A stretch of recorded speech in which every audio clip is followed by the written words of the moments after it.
Yeah. Are you saying that?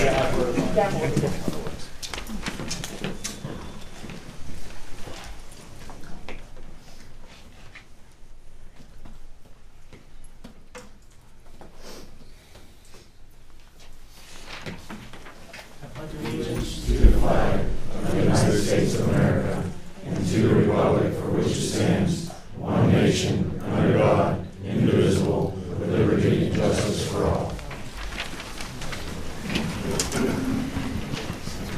Roll call, please. Mrs. Connection? Here. Mr. McCure? Here. Mrs. Muncher? Here. Mr. Rushton? Here.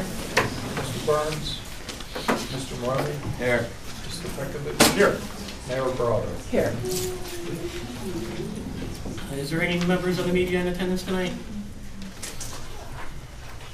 Who are you with? Not justified to say. Okay. I'm sorry, who said it again? I don't have to say. Oh, okay. Welcome to the meeting. Rambunctious. If I could just address everybody, because I see, I'm assuming that everybody's here for the Penn Energy well pad. Because I know a lot of familiar faces from our last two meetings. As you all recall, at the last meeting, the board did vote to conduct the public hearing, public forum, to get everybody involved, so everybody has a clear understanding of where the borough is going, how they're going to proceed, and what procedure they're going to follow. I did have extensive conversations with the general counsel of Penn Energy. They are amenable to having this public forum in an outline that was presented, I believe, by Steve and one of his cohorts, and that Penn Energy would be given the opportunity to share what their plans are, how they got there, why they got there, and what the ultimate goal is going to be, especially in regard to Amblers Ridge Road. The second part of the meeting would be open to the public. I know that was important to Steve to have some question and answers that the public's going to have. And then to finish the meeting, that's where the representatives of Borough Council will then have the opportunity to follow up with Penn Energy as far as any questions or concerns they may have. In addition to that, we're working towards looking at the road maintenance agreement. Randy was pulling that for me. I'd like to see what it reads, how it reads, what's in it, what's missing, so on and so forth. I haven't had a chance to reach out to Steve to bring you up to speed, Steve, as I told you I would. So, you know, just so everyone here knows, you know, the borough heard you folks loud and clear. So we are taking the steps necessary. They're going to be a little methodical. They're not going to happen overnight. And that's probably a good thing for everybody. So everybody's going into this and coming out of it with eyes wide open, with a good understanding of how everything's going to be laid out. With that being said, I would ask to minimize the public sessions to those oil and gas issues until we do set up a time and date in which I need to get a hold of Steve to see what dates or evenings are applicable to you and your group, as well as Penn Energy and Council, because it will be a specially set forum and advertised.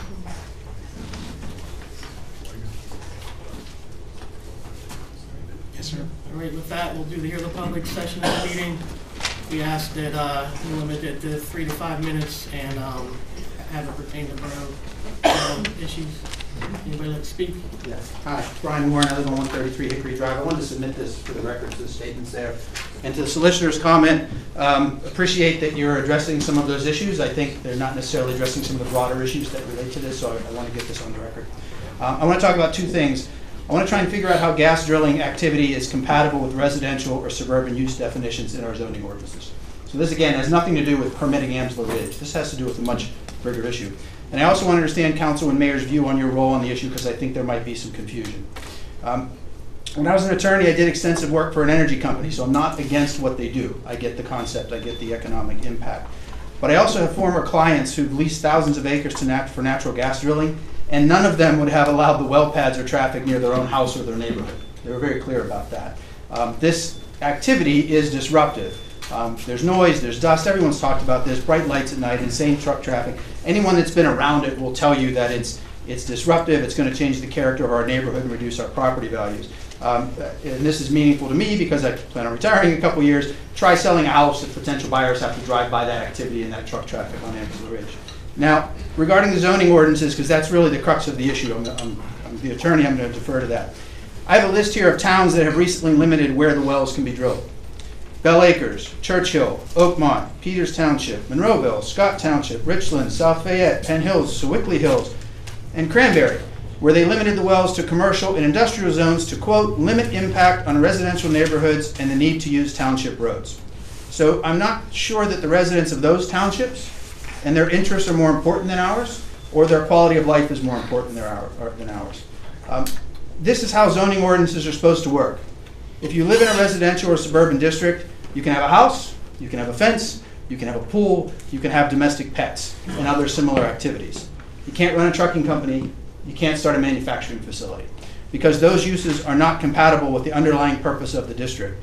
Zoning ordinances are designed to limit what you do by grouping compatible uses. This way, when I bought my property, I have reasonable assurances that my neighbor is not going to start that trucking company on his lot. In 2013, though, Council amended our zoning ordinance, making a specific exemption for oil and gas activity, allowing it pretty much in every zone. On its face, this makes no sense. It destroys the reasonable expectations of people in those zones. And I'm not going to get into a lot of legal analysis on this, but there's a really good quote from the Supreme Court. Specifically allowing for shale gas development is contrary to the stated purpose of the residential and suburban zoning districts. Let that sink in. It's obviously contrary. It's merely to allow for profiting from the energy boom. It is a private interest rather than one that serves the community, and as such is not a proper basis for a zoning ordinance. The idea that we have an exception specifically for oil and gas activity in these zones flies in the face of the concept of a zoning ordinance. This is why other townships have changed them. It flies in the face of what a zoning ordinance is supposed to do. So I don't understand why that's complicated. And I know we're stuck on Angela Ridge and the permitting process and the two-step process, but I just gave you a list of about a dozen townships that have sat down and said, it makes no sense to have this everywhere. It flies in the face of why we have zoning ordinances. So let me try and summarize, because for some reason this is confusing to some people. No one's proposing that we ban drilling in the borough. Council's job is to protect the general welfare and well-being of residents. It's not Council's job to protect the financial interests of certain residents, particularly if that's to the detriment of others. You definitely have an obligation to adopt valid zoning ordinances, and heavy industry is not compatible with the purposes of residential and suburban zones. You can allow Penn Energy to access the gas, but do what others have done, keep the wells and all that comes with it out of our neighborhoods. It's not really that complicated. They can drill and get to gas 4 miles away. I get the sense that Council is not really committed to changing the zoning ordinances. I've heard comment that you're evaluating them, but the solicitor just made no comment of it at all, recommended to it at all. So I've got a group of residents organized, and we're probably going to file an action to challenge the validity of the ordinance. I mean, we'd rather go through this process and see you make the change, but if that's what we need to do, that's what we're going to do.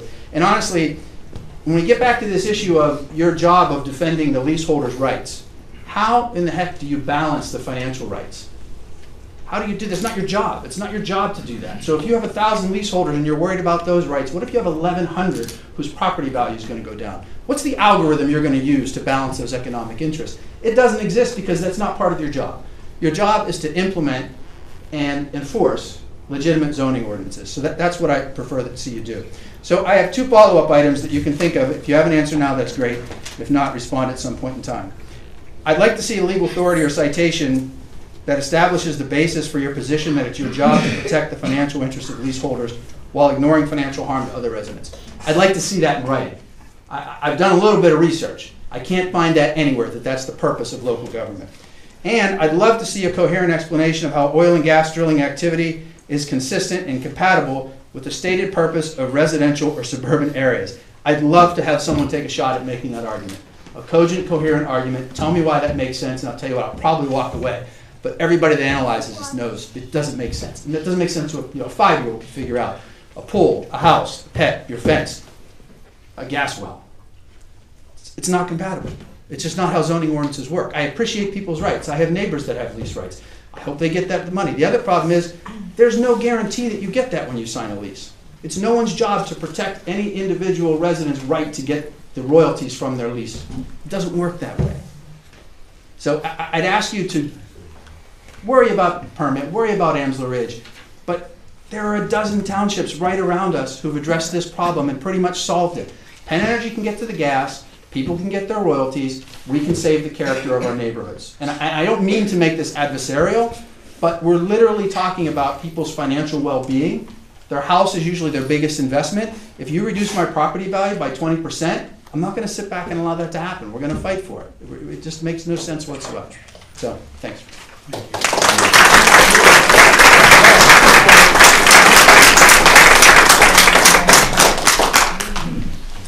I'm Steve White, 475 Amsler Ridge Road. So first I just want to thank the council for unanimously voting for the public hearing. I think that was the right thing to do. So I really appreciate that. We needed a forum for input on the access road. I just want to make sure that when you advertise this, that it goes to what the petition had stated, that it's about the access road and the well site. And thank you for clarifying how that is going to be operated. I think that's sounds like a good idea. Have Penn Energy explain everything they're going to do, have a Q&A, and then have the public comments of what's going on. But in the meantime, I want to make sure that no further permits of any kind get approved without a better review process. I wanted to submit to council and the solicitor himself basically a two-step process that I think would be important. So the step one is just to evaluate, making sure that you have all of the correct documents in it and up-to-date forms. A lot of the B50 pad in particular, there was some outdated insurance and bonding thing. I still don't understand how there's 3 well sites with only 1 bond for $100,000. It sounds extremely low to me. But basically just whoever takes this in, make sure they evaluate that all those documents that are requested. There's a list of them here that you can review and tailor to what you think is appropriate.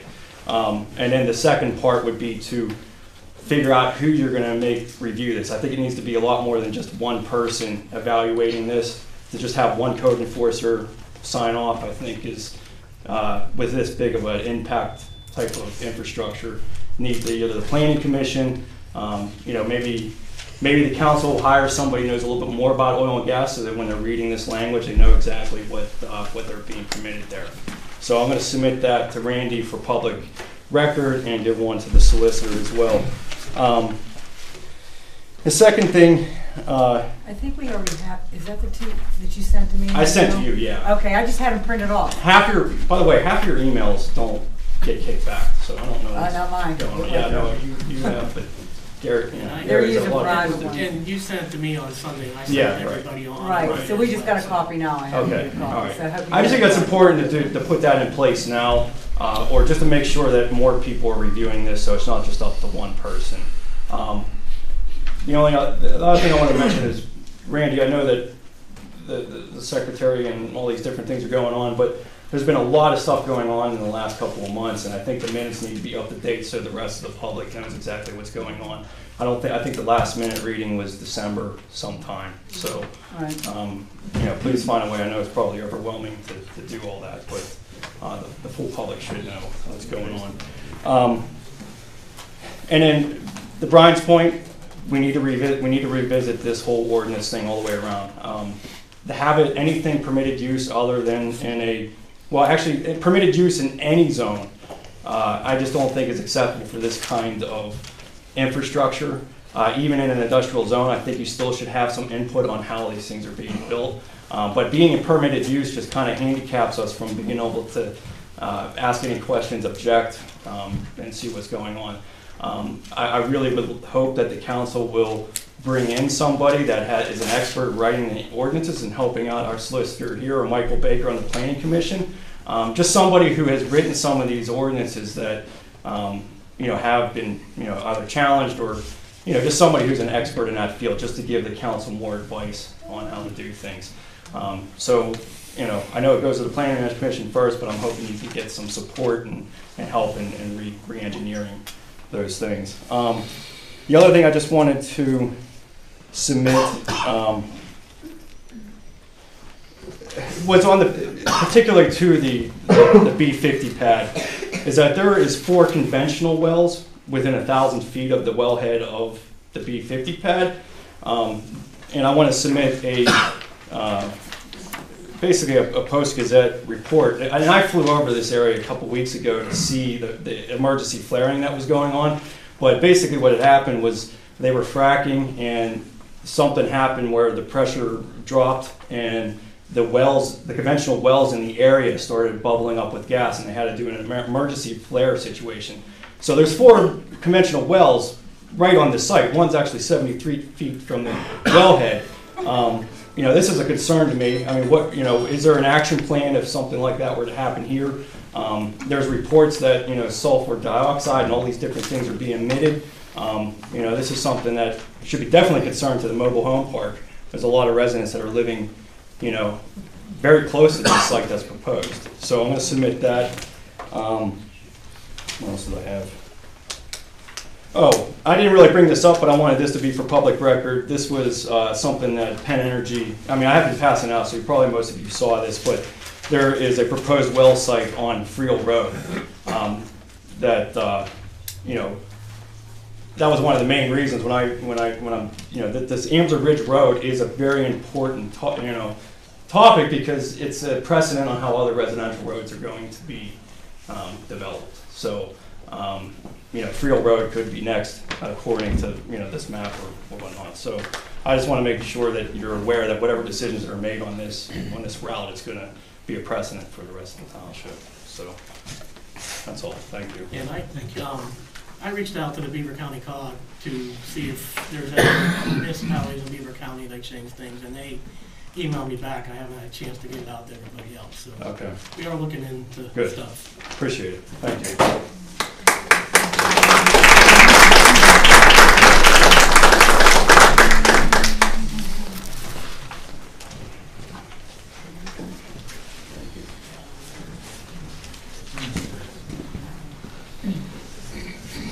I'm Chad Zutter, Zutter Ridge, 100 Zutter Ridge.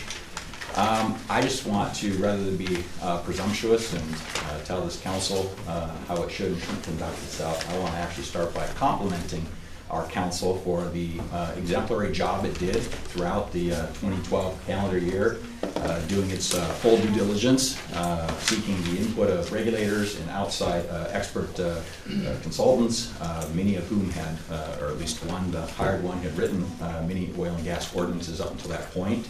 Bottom line is, I think an incredible job was done in terms of a very thorough due diligence in determining what our oil and gas ordinance would be for the borough going forward. You know, it was no easy task. It was, you know, no careless task. It was a very deliberate and thoughtful task. And I just want to commend, you know, the borough council for having done its due diligence and having put something in place that allows for the responsible development of our natural gas resources. And in fact, as a result of that ordinance, as you know, many of us will recall, as a result of that ordinance, Penn Energy Resources, in fact, offered then a leasing program to the borough once that ordinance was in place, again, to the borough's satisfaction, not their satisfaction. And as a result of that leasing program, there's about 8,000 acres of the 11,000 plus acres in Economy Borough that are currently leased. That's over 70% of the borough.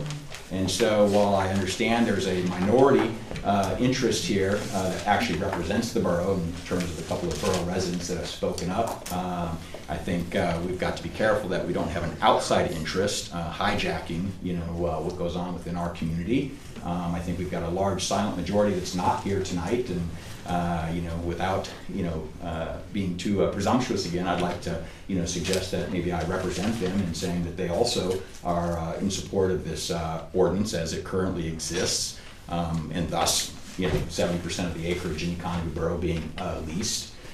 So anyway, so I just want to again compliment the council for the job well done, the very thorough job throughout 2012. The second thing I want to do is ask a question, and I've gotten, you know, some sense of the answer based on Mr. White and Mr. Warren's comments.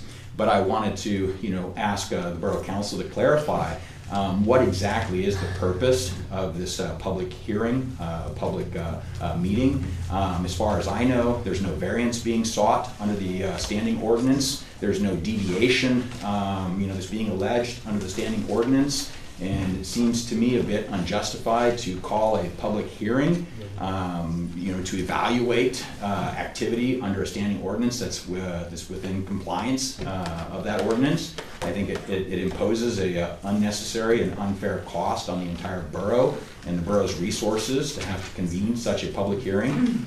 People have jobs, people have families, people have lives to live, and if there's not some deviation being requested, some variance being requested, I'm not sure how a public hearing is even justified. I think if certain property owners, any property owner for that matter, has questions or concerns, they're free to contact the operators that are associated with the activity and inquire whatever they want.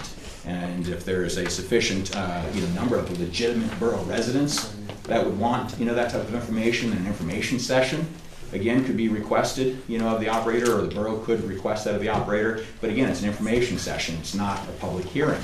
I think with respect to what it should take to compel a public hearing, if we don't already have something in our standing ordinance, we should probably have something. It seems a bit silly to me that a individual who came to the borough after the existing ordinance was put in place has been able to get a unanimous vote from the council, largely I think due to the non-resident pressure that showed up at some of the recent meetings and misrepresenting the situation in our community and misrepresenting frankly the great job this borough council has done.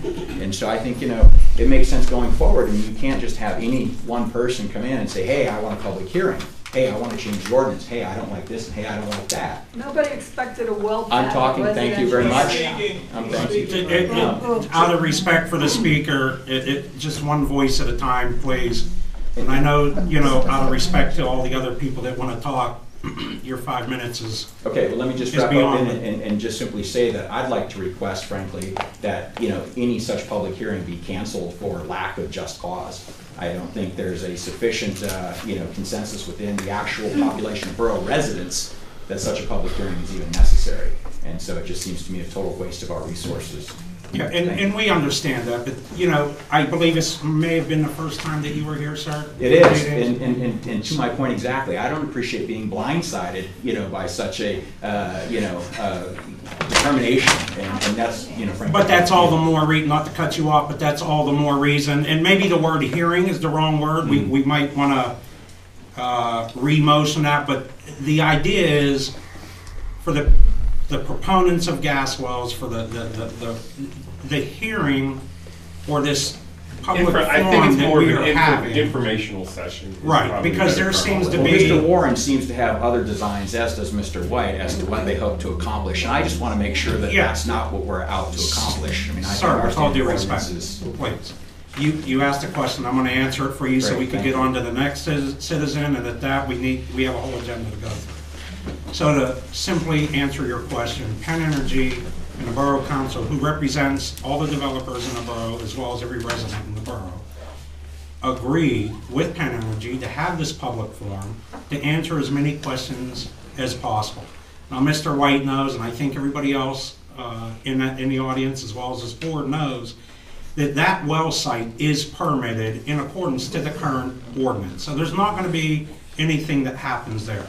Mr. White and a lot of his constituents are concerned about the use of Amsler Road. Everybody here, I think, including myself, I just drove it last week, there seem to be grave concerns about Amsler Road.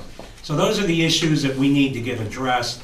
I believe that Penn Energy is going to discuss those in detail.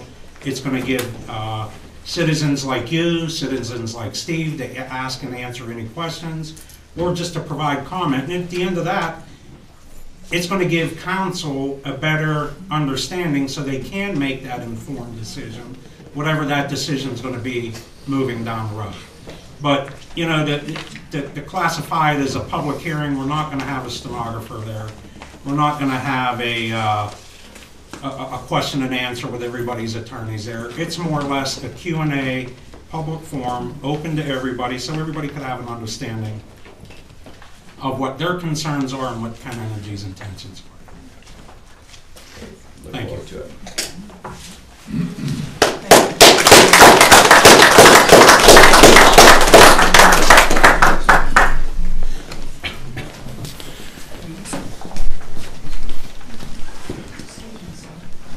Hi, I'm Darlene Bolin, and I live on Cooney Hollow Road.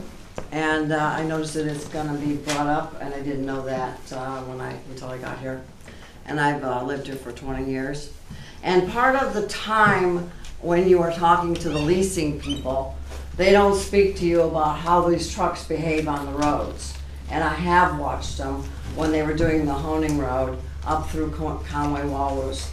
And they're in a rush, a constant rush, and they have people who work the corners that stop traffic so that these rushing vehicles can continue to go around those corners where normally they'd have to slow down. They don't slow down. And our policing department, I wish they would be more interested in it. Maybe they've stopped people. I've sat there on the porch and watched them, not my porch, but I watched it go on and on and on, and it's horrendous. Now, Cooney Hollow Road is almost a forgotten road in our community. It goes from kind of like links Honing Road and Amsler Ridge, etc. All the homes up in there. And so people do use it, and it's in terrible, terrible condition. I was aware that somebody was looking at my bridge, which is right next to my home on Cooney Hollow. And they were taking pictures, so I went over and I said, "Hi, what's going on?" And it was a lady, and she said, kindly said, "Well, just trying to see if we can widen this or make this curve less." It comes to a definite 90 degree. The road comes all the way down 90 degrees. I live right here, and the bridge is right there. So the room for a curve, I don't know. But I mean, I don't need them coming down that road, that bumpity bump road, and then hitting that supposed new curve and aiming their vehicle right at my house, coming around there. And I've watched them. I've watched them that whole time. I cannot believe how they drive those things. I understand they're on some kind of a time thing. So it's going to be someone down there, and it's a one-lane road. It's a one-lane bridge. There isn't, unless they want to make this a big interstate 4-lane highway in the middle of nowhere, that's exactly what they'd have to do. So I know I'm a little frustrated, and I know you guys are bringing it up, and I don't know what the slides are going to show, because that was the lady that was there. And I'm just, you know, I live on this road that's got a sign that says it's closed. Any questions? It says it's closed. You know it, don't you? I don't know, no. Or do you, anyone here know that there's a road that says it's closed, a sign that says it's closed? Yeah, there's a landslide up above it. As a landslide, right. It's a one lane up at the top. Yes. And most of the road is one lane. I don't think they were going, we're going on Cooney Hollow. That was not one that they were looking at. Well, we are looking to fix the slide there. Well, to fit the borough, is to fix the slide, but it's not part of the. Good. Yeah. Okay, maybe we aren't using Cooney Hollow. And I Yeah, got- that's okay, but we're looking into the slide. The borough's looking. Yeah, we are, the borough's gonna fix the slide that's occurring up there. Right, That's okay, gonna all Get it right. open again. Okay, well, I don't want them to open it. I like it closed. Yeah.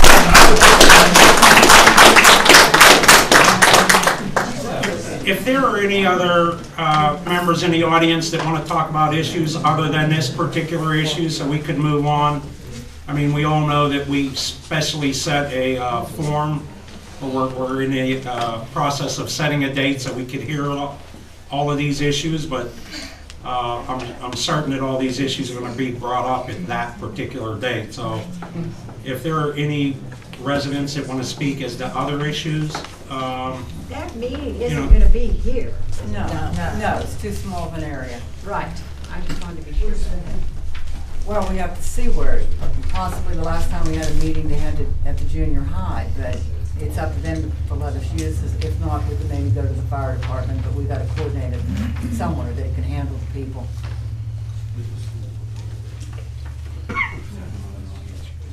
Middle school auditorium for the junior high. I'm sorry if you could. Well, that's what I said before, Roger. We got to clear it with you guys. Right. That's not a problem. Okay. So you guys are not calling it a public hearing anymore. I mean, there's a video that says that we were requesting a public hearing. I'm just want to be clear. I mean, now it's a forum or just a meeting. Well, because there's not going to be any decision made there, Steve. In talking to So you. don't have a stenographer to write down what the actual words of the residents' comments. I mean, Yeah, in talking to you and that gal that was with you at the end of the meeting, that was her suggestion, correct me if I'm wrong, that the idea of having this forum where Penn Energy would speak, the citizens would speak, and then the borough would have their question and answer, that was the forum that I thought that you and that gal that we discussed right here. So. Well, it's more just having that Q&A and then having the actual public comment period where you're going to have a stenographer writing down the actual comments. So the Q&A was just to answer a lot of the questions so that the public comment is more, better addressed, I guess, because there are a lot of questions about the site. So I thought you guys voted on a hearing, though. We'll be taping with minutes. You're more than welcome can't hear to you. tape record. You can't hear me? I thought I had, Randy would be coming, I assume, Randy, and you'll be taping it, and then you're more than welcome to bring a tape recorder, to do it, but, I wasn't under the impression that a stenographer would be there for hours. That's very in detail as to do it. We usually do it, like you said, for a public hearing when we're gonna adopt an ordinance and that. I just assumed that it was gonna be a public meeting, question, answer, and go from there.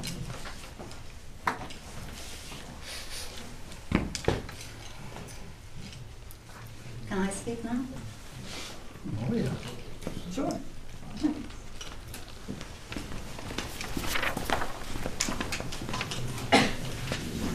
My name is Celia Janisic, 305 Koenig Road, and I took the liberty of writing to PennDOT about the intersection with Big Spickler Creek and Amsler Ridge Road, and I got a very nice letter back because that intersection is horrendous. And they were going to take the mirror down at one time. Correct. And everybody created, and they should have, because PennDOT found that it was too expensive to remediate that corner, so they left the mirror up there. So I reminded PennDOT about that. And I would like this letter that they returned to me for public record. Thank you. All I have to say is this is a democracy, and we have a right. And the leasehold, the landman in the 2010, etc., came around, perhaps not to this borough, and talked to people, and they had no idea what they were getting into. So we need as much information as we can get, because I have kids, I have grandchildren, and they are very important. My planet is very important. And Article 1, Section 27 of the Pennsylvania Code is very important. Thank you very much.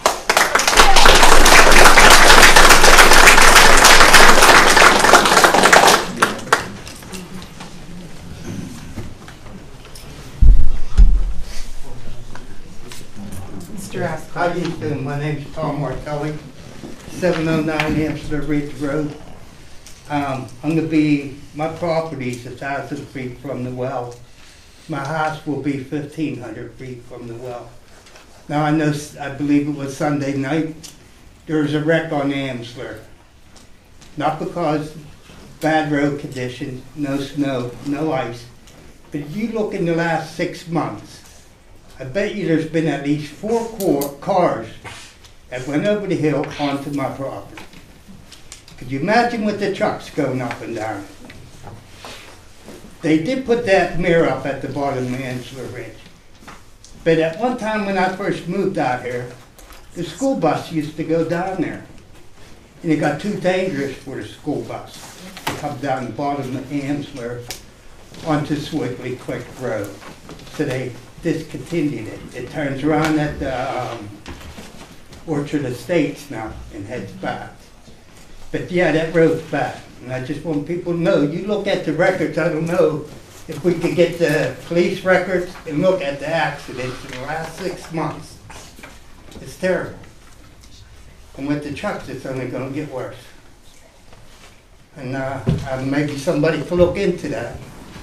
to see the condition it's now without the trucks.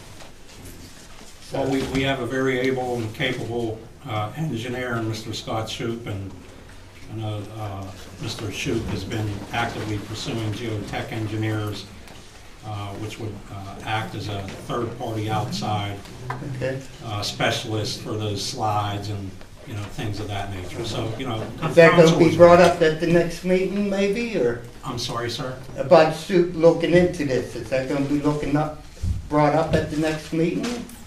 Well, we're still waiting on one or two other proposals. One other proposal from a geotech engineer, and then council's got to pick one from. We have one other, correct? Correct. From one of the two. Okay, good. Thanks.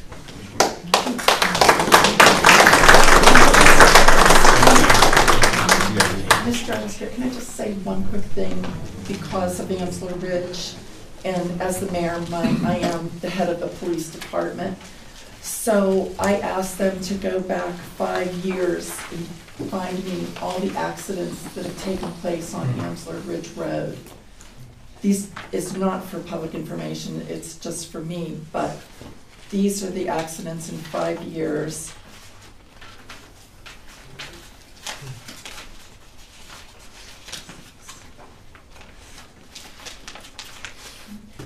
Counting the one that happened just last weekend, it's 10 accidents.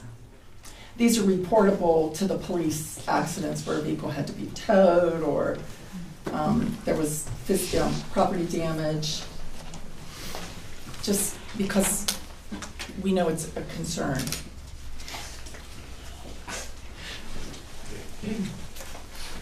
Thank you. Thank you. We'll move on to the next item on the agenda. Unless there's other citizens that might have another concern other than oil and gas. I have a different concern pertaining to the fire department. From what I understand, the fire hall is going to be closed down after this year. They're not going to have any more fish fries or anything of that nature, and the one building down there is falling apart. My concern is this, with the de-escalating of volunteers on the fire department, I think we need to do a feasibility study on creating a fire department, a paid fire department for Economy Borough. I said this is something that's going to should be addressed now before we have a problem later on when we have a fire and we can't get enough trucks there to put things out. Especially with this well drilling going on and stuff like that now, we're going to need a little bit of different situation here. Okay? I'm actually glad you brought that up because my concern is with the people not volunteering as well. But I'm not sure, the fire department hasn't spoke to us, and maybe Mr. Askar knows. If they sell that property or try to move that property somehow, what happens to that money since the borough pays them as stipends? What happens to the money from that sale? Does it go to the fire department? Does it come back into the community? Is the fire department a nonprofit? That's Are they a nonprofit, registered yes. nonprofit? Yes. So, you know, depending on what money is there, it would probably have to go to another similar nonprofit. You know, their solicitor and or myself will have to look at those bylaws, but typically when you're dealing with a nonprofit entity and it dissolves, the money's there, typically go to a similar nonprofit with similar activities, unless there's specific language in there that money comes back to the borough. Like, who owns the fire department property, the borough or the fire I department? think the fire department owns I it. think the fire department owns it also because Was it purchased, or, there's a lot of questions there, Mayor, that we would have to look in. We gave some land to the fire department up on Ridge Road Extension also, where the school used to be over there. We gave them a piece to build something over there. Right. The problem lies is if you make a paid fire department, now you as a borough have more, I guess, ties to that Right. department. Okay, you're going to have a chief, you're going to have a couple of paid guys, and then you could still have your volunteer people, but you're going to build a different building, you're going to house the equipment differently, and that type of thing. So you're basically going to have ownership. We basically have ownership now, but we're not doing any upkeep to it. We're just letting those guys raise as much as they can. And that's right. And this is where they're at now. They don't have any more money to do that. You don't have the volunteers. But in the meantime, they still get yearly stipends from the taxpayers. Right. So, but it's not enough to do what needs to be done. Yeah, my concern is how do those funds get redistributed for a sale of whatever, whether it's that property, that's what we need to No, that's know. up for Yeah, that would stop, right? If there are certain tax dollars allotted to the Yeah. volunteer fire department, Yeah, upon its dissolution or non-existence, those would absolutely have to stop. okay. All right, thank you.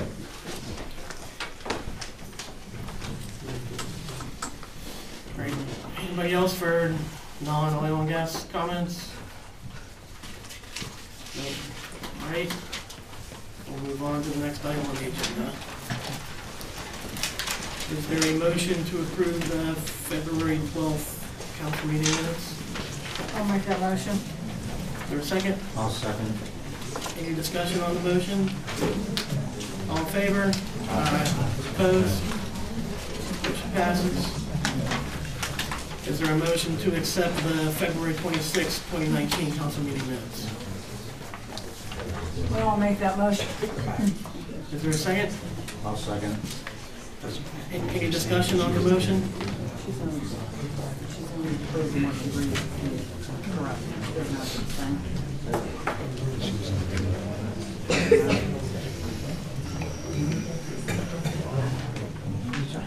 No.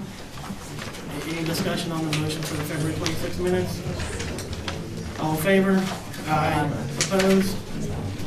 Motion passes. We'll move to committee reports. Parks and Recreation. No. Ordinance. With regard to Mr. Warren's suggestion, Mr. White's suggestion of a two-step process, I really like that idea. And with all due respect to Mr. Aspar, I think council needs to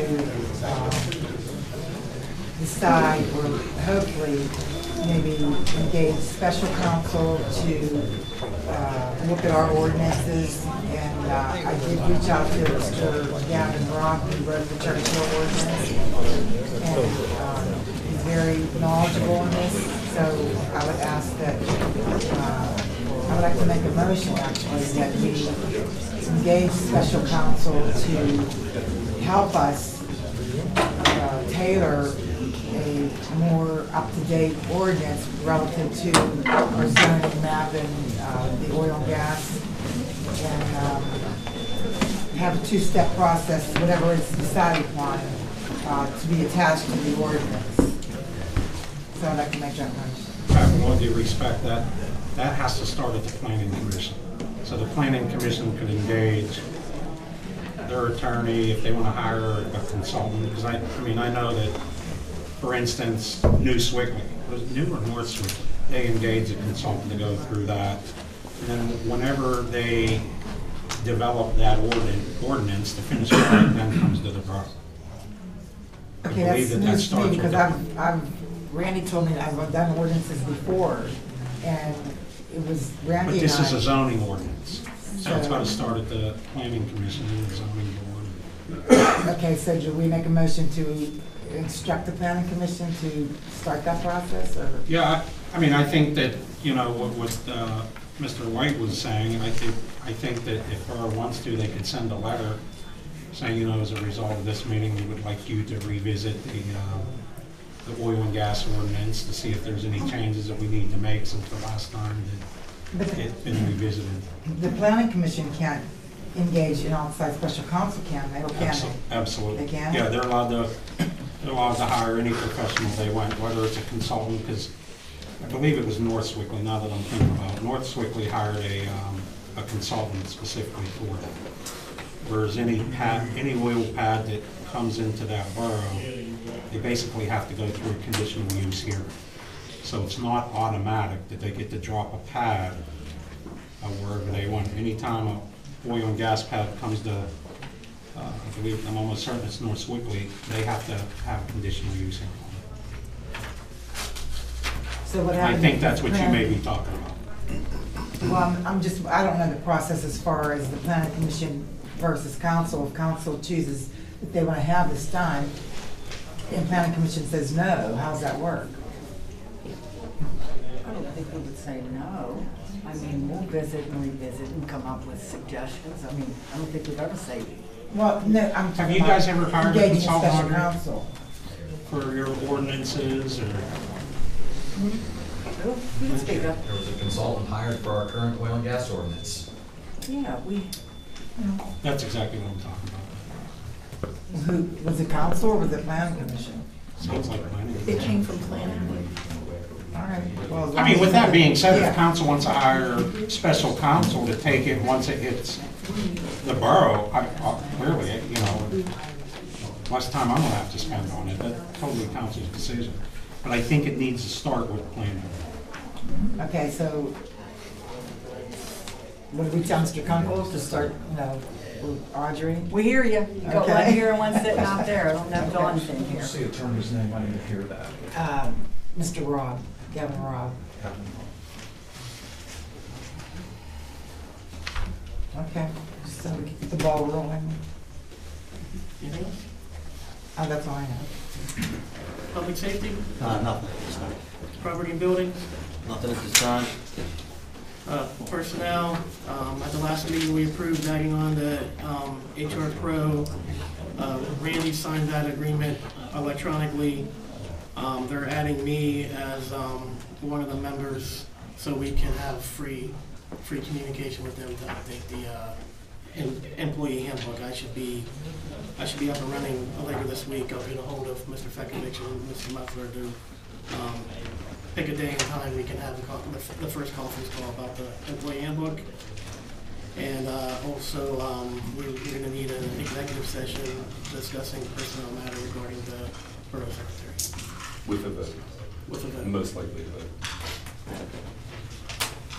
And that's all I have.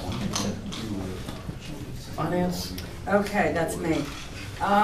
Did everyone get a copy of the bills? Are there any questions on the bills?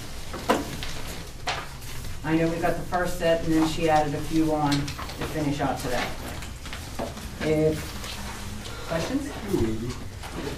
No questions? If there's no questions, I make a motion that we pay the bills that have been reviewed and signed off by the appropriate department heads. Is there a second to the motion? I'll second. Any further discussion on the motion? All in favor? Aye. Opposed? Motion passed. Recuse myself from the road department. Randy, I still see, and I understand when I was in there, the treasurer's report. Are we getting a budget report? I mean, we're gonna hit the first quarter, and we don't have a budget report to see how we're doing here. We will get a budget report. Exactly when I am not able to answer that right now. I think Liz needs some help. And Another highlighter, because I see she was up to about 4 or 5 of them. I just can't believe that one program, one person could have done it. You know, once we get this up and running, we need everyone in the office to be able to sit down and do everyone's job in case someone steps out, the other person can pick up and take over, because we're not seeing how our money's flowing, where it's going, and I had the same question about my police budget. and I am requesting executive session, a couple personnel issues, and there will be votes.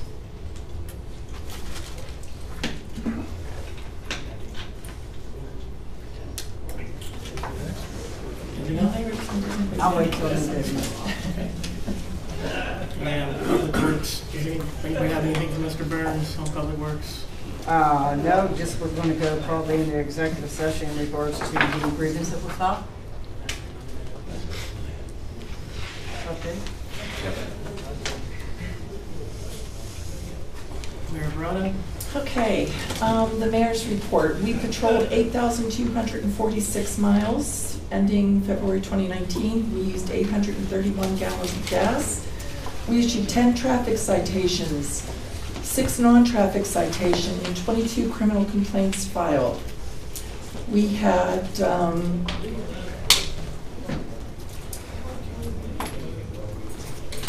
2 driving under the influence, 1 disorderly conduct, 9 disabled vehicles, 5 domestics.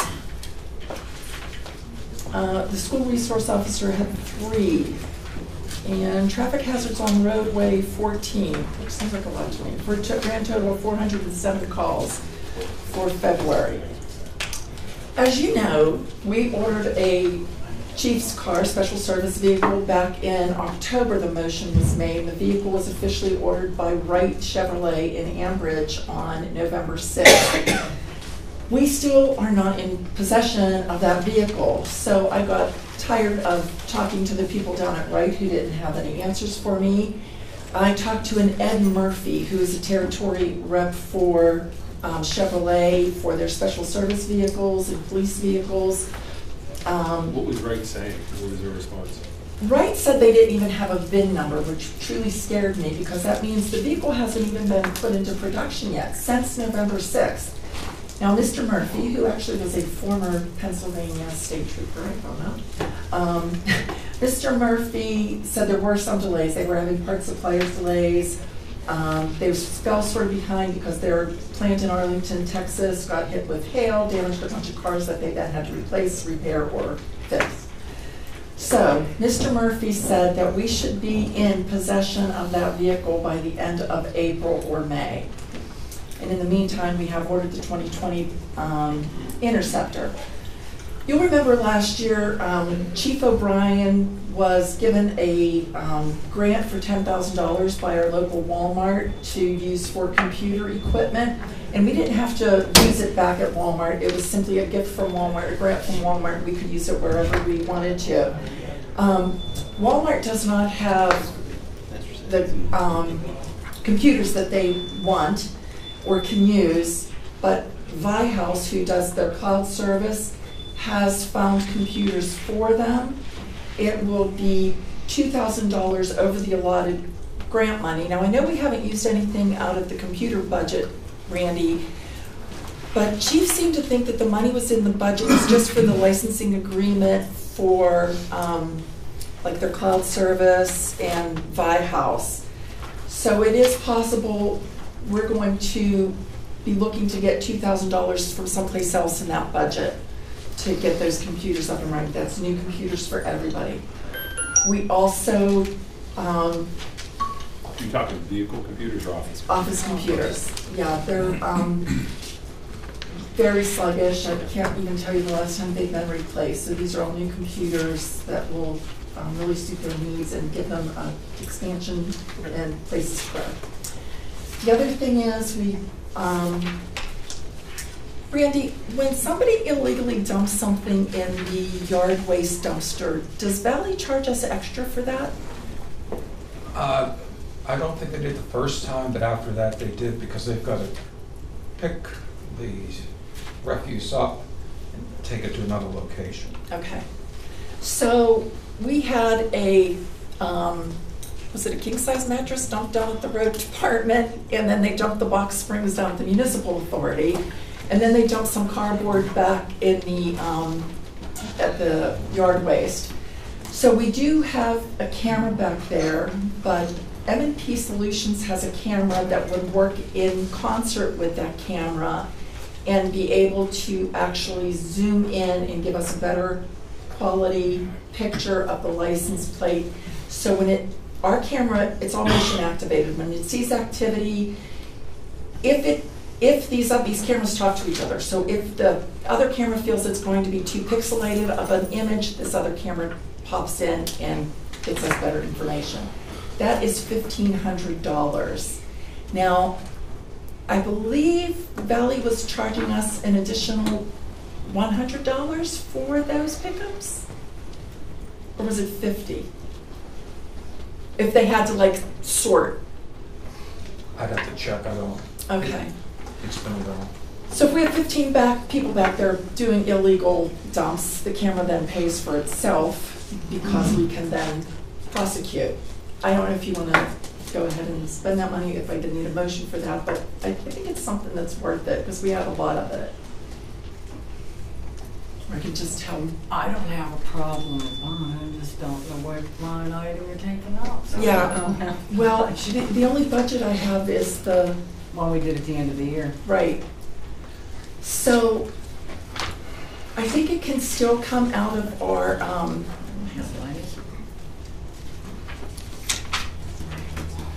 about if I get back to you on what line item I'm taking it out of?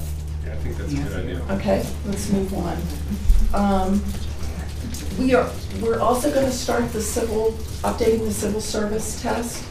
We have, as you know, one officer out on sick leave, and there's some stuff I don't necessarily want to go into because of operational detail, but we are going to start the civil service, getting that list updated. And I have one item for executive session personnel, no vote. That's it. And I have a report on file with Randy in the office. And with Mr. Beveridge. Thank you. Have they all left? We can open up and get some air circulating. It was just so noisy. Yeah.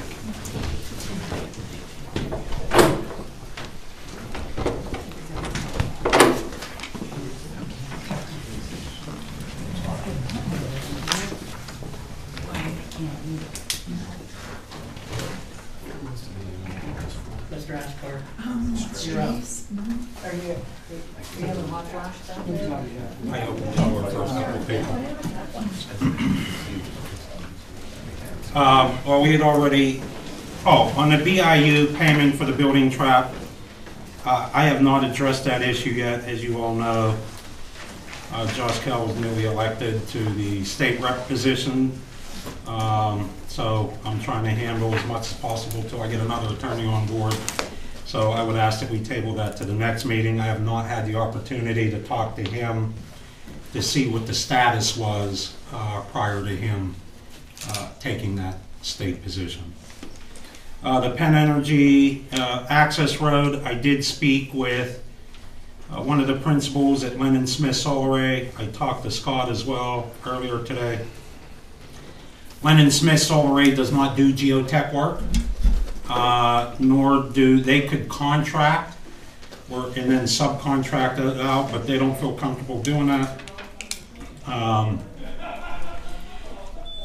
Mr. Mitrovic said that he could give me a couple names if we needed some names, and I told him that I would talk to Scott. I'm sure Scott has other geotech engineers that he could reach out to get another proposal or two, so council can make a informed decision as far as who you guys want to bring in as that third party. Other than that, that's all I have. Mr. Shoup. A couple of items, Community Hall slide, the core boring work has been done. I would anticipate that the geotech consultant on that, which is Geomechanics, should have their recommendations report for you. I don't know if it'll be at your next meeting in 2 weeks, but I feel pretty confident by your meeting next 1 month from now. So now again, that's going to be a recommendations report. This is going to provide the outline of a project. Implementing that, final design and implementation of that project can still naturally have to occur. Green Forest Drive culvert. I think that probably was last talked about in, I'm going to guess, October, November last year. The situation hasn't changed. I mean, the culvert that's there now is undersized. Has it gotten any worse with this recent rain that we've had? I'm not aware of it overtopping since last, I believe, June. I think was the last time it occurred. I don't know that we've had any. We've had substantial rain, but I don't know that we've had any substantial short-term significant rain event. Have we had any severe icing conditions down there because of water on the road? Okay, thank you. So, the property owner that initially brought this to the borough's attention still feels the same as they did last year. Reached back out to me. So I told him I'd put it on the discussion with council, which is why it's on here now. As you may recall, we had pricing from Lang Contracting or Lang Construction, roughly $19,000 to do the work, but because of issues of closing the road we weren't able to keep it at that price. And as you may also recall, once we get over roughly 20,500 or thereabouts, it has to go to public bid. You can't just use 3 quotes. So I feel confident this project, if it is to move forward, would have to go out to public bid, and then would have to come back to Borough Council. So if you want to move forward, we could get it out to bid. I mean, the design's basically done. Obviously, based on what council expressed last fall, we would put a stipulation in there that the road can't be closed. Can I ask Mrs. Skonechny, since that road has an ingress and egress on either side, can we just say it's closed to through traffic? No, the ordinance doesn't allow it. Okay. We went through that same thing with Westview Water. We have to be consistent in our Okay. application of the ordinance. Okay. Thank you.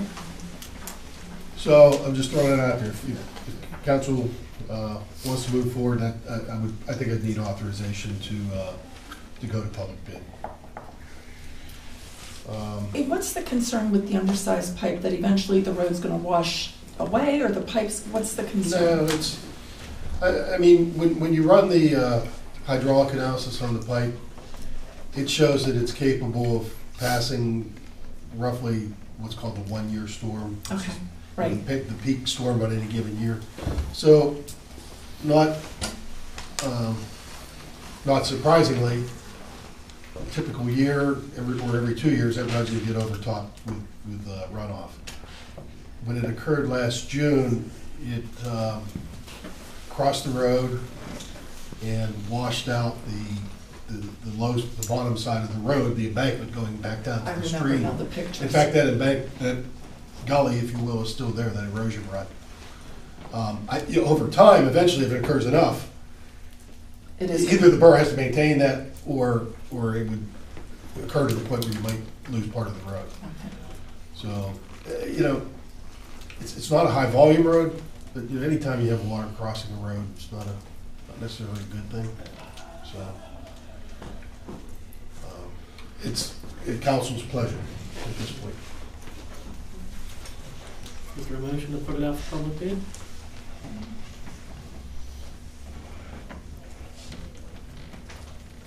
I'll make that motion. I'll second that. Any further discussion on the motion?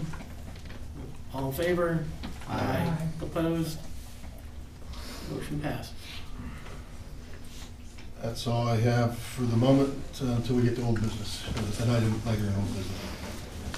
You just wanna take that one now? Well, it's the Janicki subdivision, and if you want to talk about that now.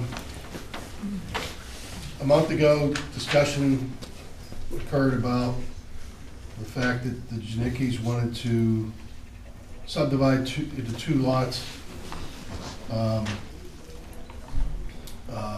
utilizing a narrow, supposedly existing borough street that would terminate into a private right-of-way turnaround on the Janicki property.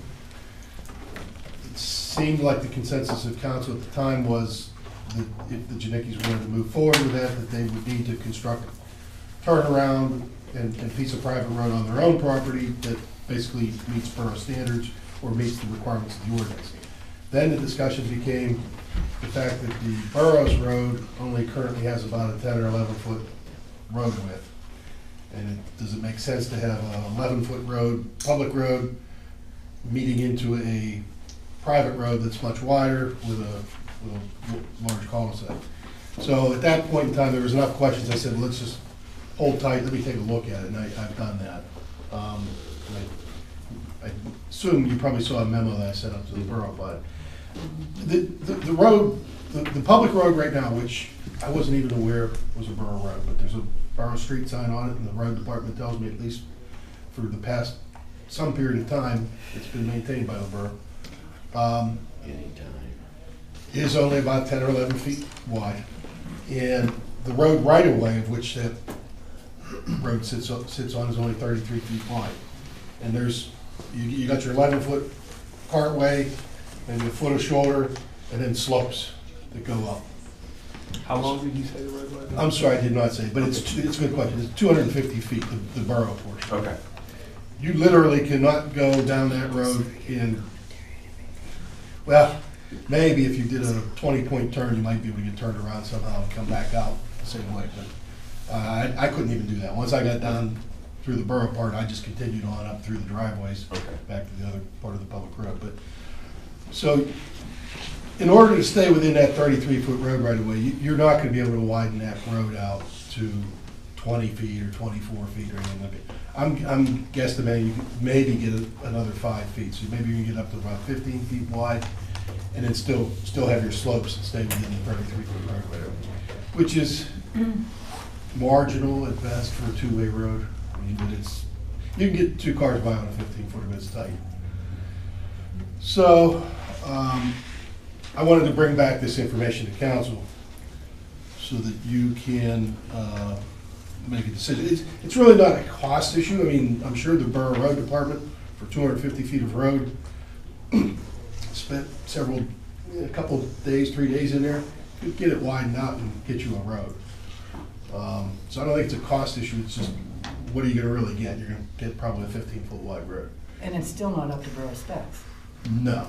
And that's what we determined to go out, why it had to be done, because it had to be up to borough specs as the driveway. One meets the other. So now we can't meet what we're requiring in our ordinance. So you're going to deny the subdivision, or can it be on a case-by-case basis? I mean, there's no way, if these people want to widen their driveway to what our ordinance says, it's going to go into our borough road that can't be widened to it. So I'm going to come off and have a borough road, a driveway that's paved and how deep or whatever, going in smaller portion. I mean, that doesn't make sense, but it's what our ordinance states. So, I mean, can you? It was my understanding that it's not that the Janicki's wanted that wider road. We were requiring them under the ordinance to have it. But now that the borough road can't meet its own ordinance, we're left with, how could we require them to do something that we can't do, or the borough can't do? Wouldn't that go through a variance? That's what I was thinking, can we? Yeah, it's in the subdivision and land development ordinance, and actually in that very section, it specifically refers to modifications that can be granted by Borough Council. So even though it is an ordinance standard, it specifically indicates that modifications can be issued by Borough Council. The exact language is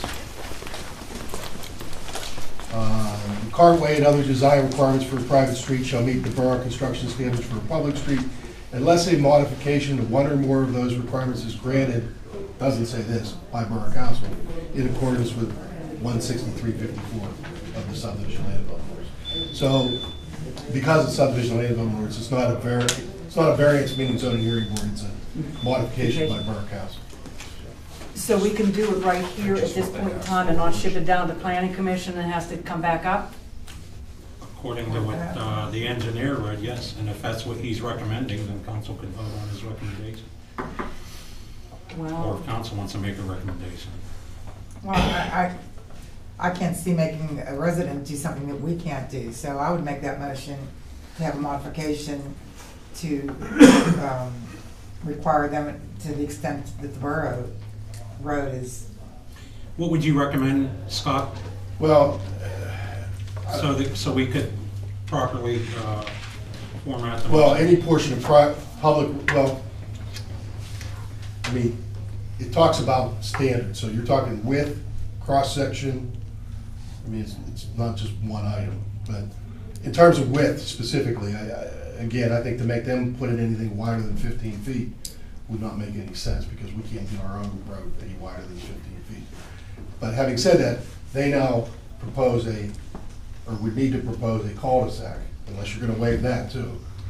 And your cul-de-sac standard is very large, it's 80 feet diameter. So, you know, I don't see the road width needing to be any wider than 15 feet. Probably some reduced cross-section.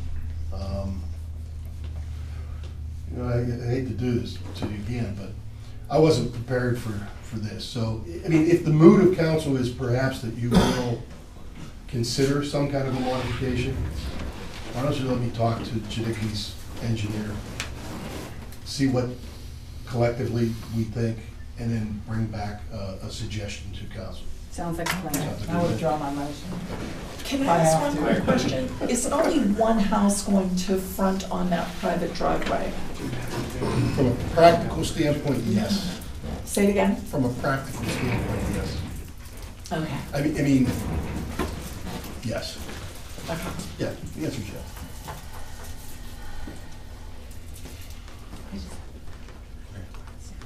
Thank you. Thank you. All right, I'll get you additional info. Anyone here from Janicki's here tonight? That's what I was gonna say. I didn't think No, I saw they're not it. here, okay. Janicki's consultant did grant a waiver of time for our council to take action on this, so we're good from that standpoint. That was the only other item I had. Thank you, Mr. Shute. Any other comments on the other two old business items, manager's salary or AWA hydrant payment?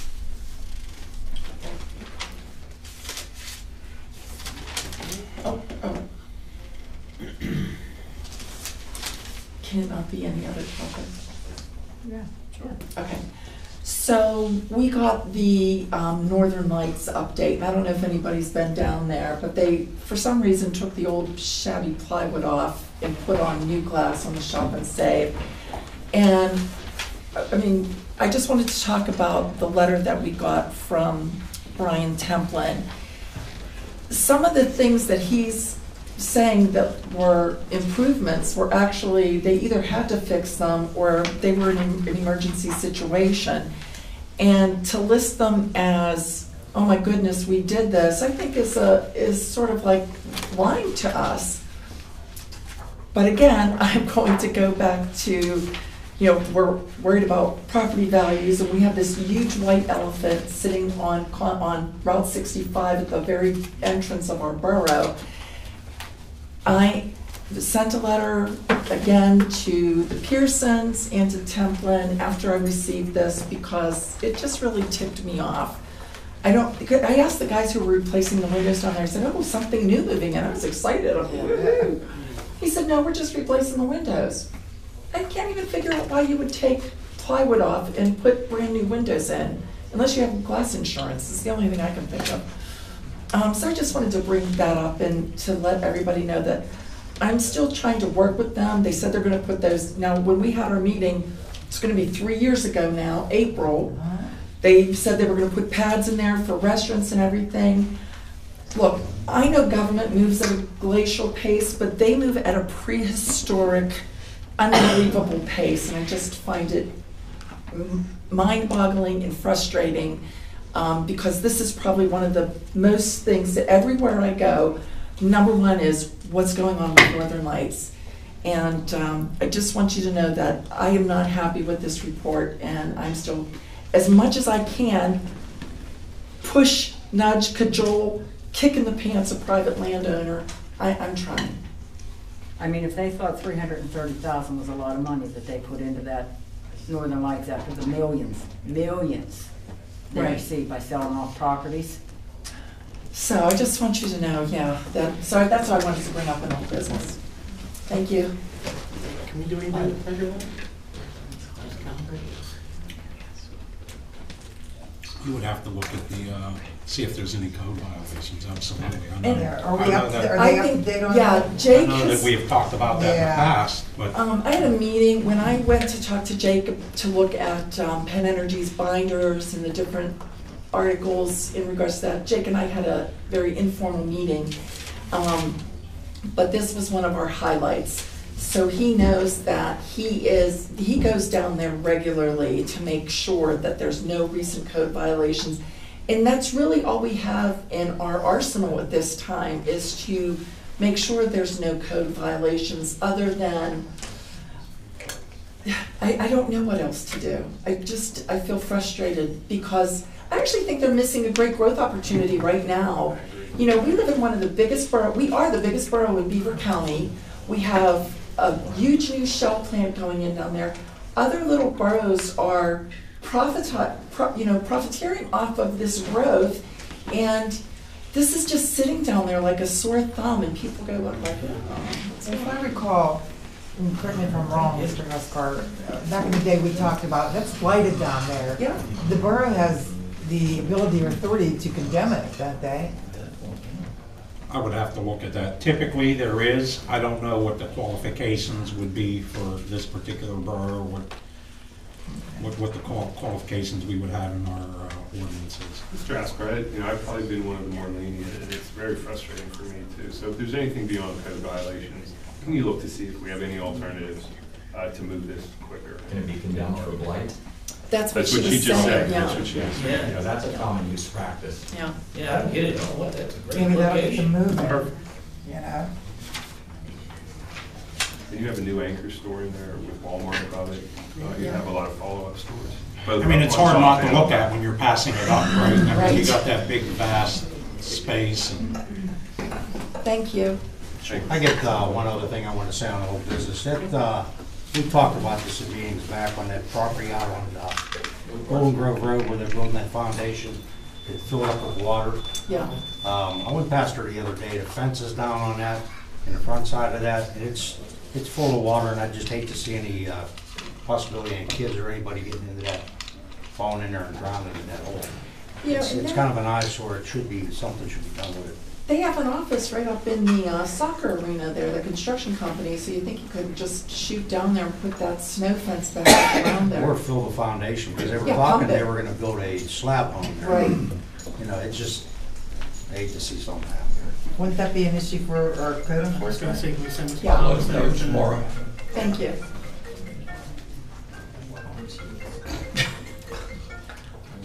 Is that old business?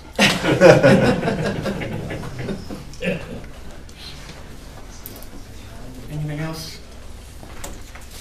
Old business, all right, new business. Is there a motion to accept the resignation of Mr. Burns, our former part-time code enforcement officer? I'll make that motion. Is there a second? I'll second. Any discussion on the motion? All in favor? Aye. Opposed? Motion passes. Is there a motion to advertise for a new part-time assistant code enforcement officer? I'll make that motion. Second on the motion? I'll second. Any discussion on the motion? All in favor? All- Ooh, I mean, are we doing time frame? How long is it gonna be in the paper? We can use the same advertisement, we guess, Yeah, right? advertising? Okay. We can't, was that okay with everything? Well, maybe we put it on a week or just 2 Sundays to Sunday? I can't remember, whatever's going. And make sure you give them a time definite, like not at your earliest convenience, because they Yeah. seem to screw us over on that. Don't they? They do. Maybe. Times. When do we Yeah. want it in the paper and when do we want applications on it?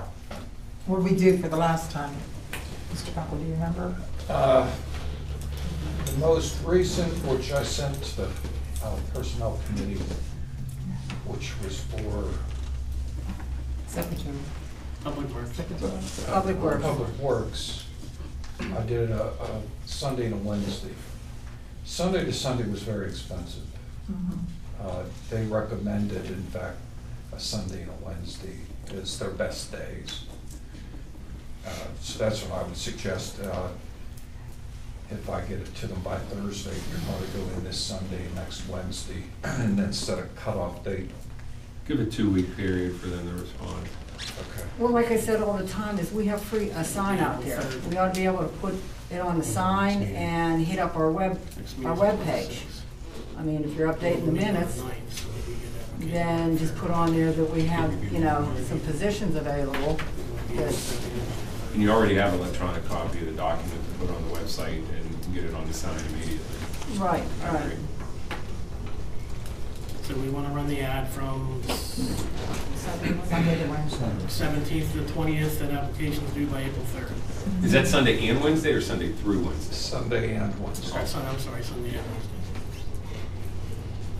And applications due by, what did you say? April 3rd. April 3rd, April that'll be 3rd. 2 weeks from the 20th.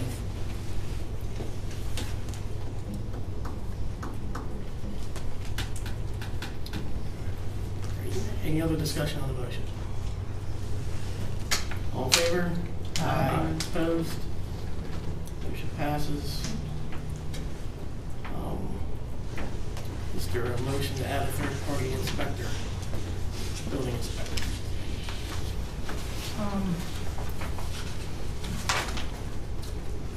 That was the code. Yeah. You need to that was replace the- that was BIU? BIU, yeah. You think to replace BIU, right? Yeah. Yeah.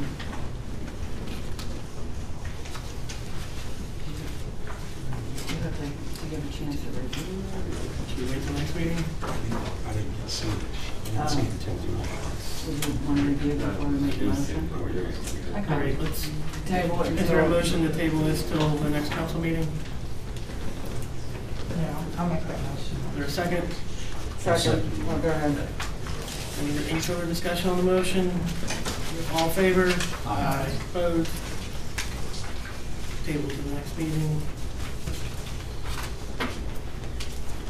Is there a motion to make a donation to the Economy Borough Veterans Memorial? Isn't this standard every year, Randy? A certain amount that they get? And there isn't there a limit? I think they asked for 500 in their letter. Yeah, 500. And can I just say that they are looking into putting up a little permanent pavilion up there with the labor donated by Lowe's, am I correct? So, yeah, something nice is gonna go. So you know how they put chairs up in there in the little tents to keep people out of the sun? Well, they're gonna have a permanent fixture up there now. So they're looking for 500. You know how We big? do. You know how big? 24 by 30. Wow. That's pretty big. Yeah. As long as it's under $6,000, Lowe's will pay for it all. They have a hot tub? They have, I guess Lowe's has something for veterans, and they donate, and that's what their donation would be, and that's what the size of the building is, so Okay, thank it's you. pretty hard to pass up. Yeah, definitely. So the request was for 500? I'll make a motion that we grant the new request Second for that. 500. Any further discussion on the motion? All in favor?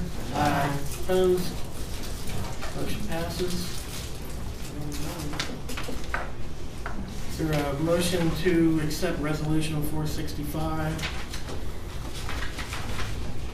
It's about the Beaver County Tax Collection Committee voting delegate appointment. It would appoint their recommendation, the borough manager as the primary voting delegate, and the alternate would be the borough secretary. Is this standard? Do we do this every year?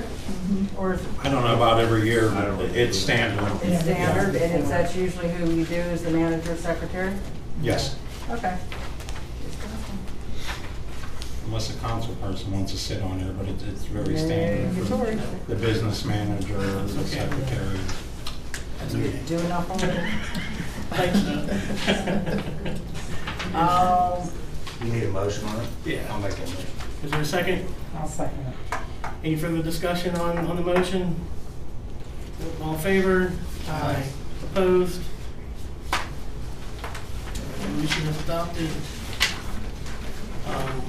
Beaver County COG mailing list and appointments. I would like to be a delegate again. What's that? That's a big. That's okay. They're actually at the COG meeting at the end of this month. They're going to discuss the Route 65 corridor. So they asked me to attend that because it will be happening in the borough. Yeah, I make that motion. Okay. Well, I need an alternate delegate as well. I'll do it again. With my schedule, it's tough for me to make them all, but every meeting I attend with the COGS is very beneficial. I'd open the invite to anybody to come whenever they get a chance.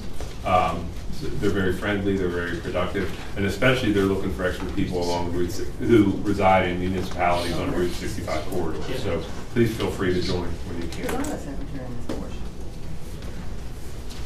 Hey, When's the next meeting? Next COG meeting? it's the fourth Thursday of this month. The 28th. And that's where they're going to discuss. They're going to have a presentation on the Route 65 corridor. Where's it gonna be, What's that? They usually have it in Monaco, Yeah, it's in at the Monaco. Borough Building in Monaco. Every now and then they have them off-site. You can Right. sit there. Okay.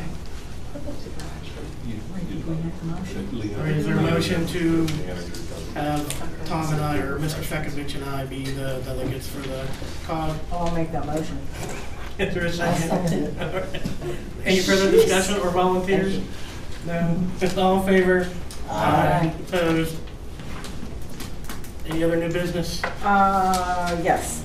Randy, when is the newsletter for the spring, summer coming up? Did I miss it? No, the notice is going to be sent out this week.